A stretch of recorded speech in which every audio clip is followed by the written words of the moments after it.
Mali yung mga sinasabi nilang 12. Hindi yung 13 palagi yan. Mm. Otra cosa kung namatay yung isa. O, Mm. kung namatay, di 23 na lang. O yun, pwede na yung Mm. 12. Dahil wala na eh.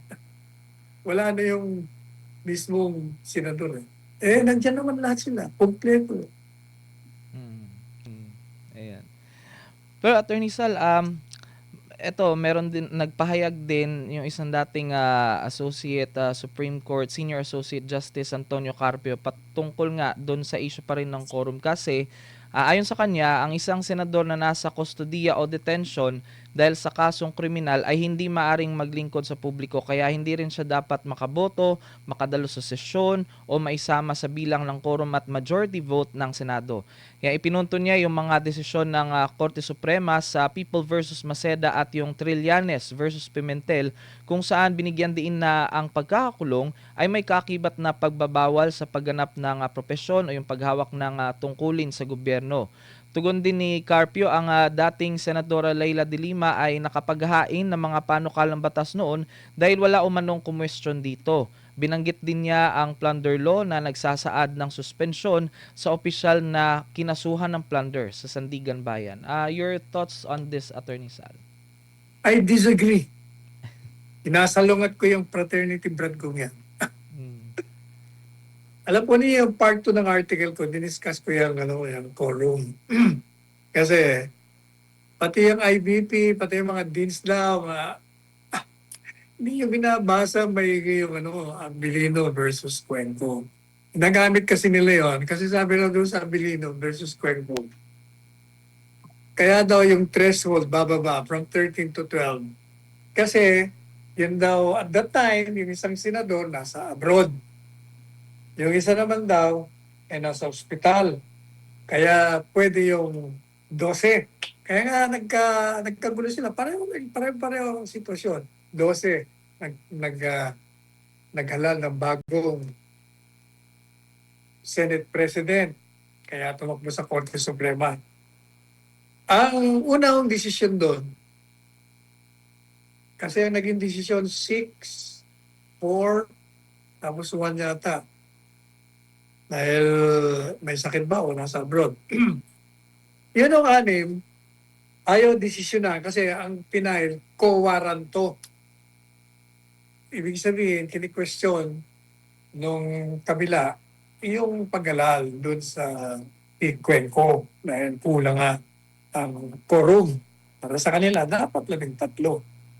And sabi ng 6 na justices, hindi namin papakialaman yan kasi political question yan. Dapat ang mga senador ang mag-resolve yan. Sila, kayo, hindi kami papasok yan.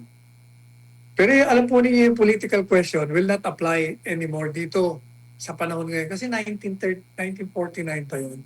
That was ruled, decided under the 1935 Constitution.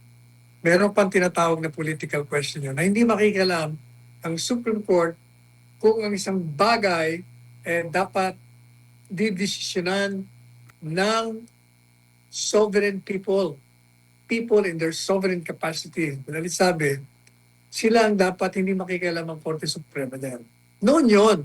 Pero dahil sa 1987 Constitution, meron na akong tinatawag na pwedeng makialam ang Korte Suprema pag merong pang-aabusong ginawa ang anumang sangay ng gobyerno, anumang opisyalis ng gobyerno.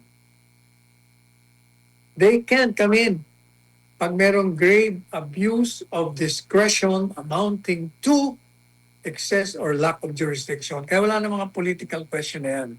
Ngayon, hindi yung totoo na ang ruling doon ay dahil wala yung dalawa, pwede nang bumagsak sa 12 parang quorum. Hindi yung totoo yun. Hindi sila nagbabasa. Ang sitwasyon o doon, merong 4 na nagsabi na pwedeng 12. Kasi daw, hindi mo naman mako-compel yung nasa Amerika at yung isa naman ay nasa ospital. Kaya, Dahil yung sa ospital, pwede mo pang mapaboto, mapadala. Dahil nandito pa sa Pilipinas. Since wala raw sa coercive jurisdiction yung isa, hindi na 24 ang bilang, kaya 23 na. Kaya dapat, pwede ng 12. Yun o ang sabi ng 4. Pero ang sabi ng 4 naman, dahil marami ho sila, di ba? Hindi lang naman sila 6 eh. Ang sabi naman ng 4 ay hindi, masyadong maliwanag ang saligang batas. 13. Kaya mali. O madaling sabi, ang desisyon no, tabla. So pag tabla, ay walang desisyon. Tabla eh. Kaya bukas pa rin. O, pero kung ako tatanungin, gaya ng diskusyon ko sa part 2 ng article ko, at saka yung mga interviews ko na sinabi ko na, maliwanag ang saligang batas. The provision on what is quorum or what will constitute quorum in the Constitution is clear, simple, unequivocal, masyadong maliwanag na simple-simple. Ano ba sinasabi doon? Na pagdating sa pag-alal ng mga opisyalis ng Senado, yung mayoriya ng mga miyembro sa Senado ang magiging quorum. Ano ba mayoriya? Ilan ba sila? 24. Anong mayoriya ng 24? Hahatiin mo, pag hinati mo, hindi tabla. 12. Pero pag lalagay mo pa ng isa yung 12, maging 13. Yun ang mayoriya. Kaya, mayoriya dapat. Ngayon, ang sabi nung 4 na justices, hindi yung totoo na may ruling na gano'n. Wala akong ruling na gano'n. 4 magkalaban sila ng ruling. Wala. Walang coercive jurisdiction sa Amerika. Hindi sabi ko sa inyo sa programa. Ang isang senador, hanggat hindi ito nako-convict at tinatanggal ng miyembro ng Senado, pag sinabi na sa Ligang Batas na 24 senador, 24 ho yun. Ikaw may sakit, kung ikaw ay wala rito, ang bilang pa rin ng pag-alal, palaging yun, 24 ang nilagay doon. Wala namang sinabi sa Ligang Batas na pag absent ka, ito pwede.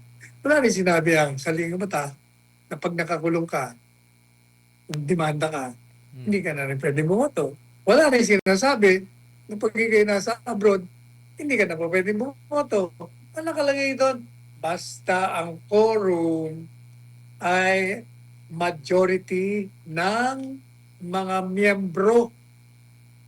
Ilan ba ang miyembro? 24. Ilan bang nahalal? 24. O di ang majority noon, 13. Sobra sa kalahati ng isa. Bakit mo tatanggalan? Ang trabaho nga nila. Hindi ba kaya nga sinasabi ko, yung online, pabor, dapat wag niyong i-deprive, wag niyong tanggalan ng karapatan na mag-participate, sumama sa deliberasyon, sa diskusyon, sa pagsuri. Sapagkat yun ay tungkulin nila, hindi lamang karapatan, tungkulin yun. Talaga yun ang trabaho nila. Kaya nga, high-tech na tayo eh. Pwede na yung nakaraan, yung sinasabing 1949 pa, Diyos ko naman, 70 plus years ago na yun. Hindi na ubra yun, iba na ang isipan ngayon ng mga justices. At saka, halimbawa, yung presidente ngayon, pag-usapan natin. Yes. Si Bato, hindi mo malaman kung saan. Pero sabi nila, wala naman daw record na lumabas na bansa. Magaling sabi, kahit na i-apply mo yung abilino, nandito pa pala siya. Nasa, in fact, kung gusto niya umapir, makaka-appear siya, gaya ng ginawa niya. Yung isa naman, nakakulong. Sabi ni Carpio, nakakulong hindi, unang-una, gaya ng sinasabi ko palagi sa inyo. The constitutional presumption of innocence applies to everyone accused. Pinagpapalagay kang inosente. Kaya nga, mulat sa pulis, estudyante pa ako sa UP College of Law. Kinokontra ko na yung prinsipyo niya na pinakukulong mo, dinimanda ka lang na heinous crime o serious crime. Sabi ko, hindi. That goes against the very Constitution. Kasi pagpapalagay ka na ikaw inosente, tapos kukulong ka kagad. Kasi daw, nakatumakas, ay madaling gawa ng para niyan.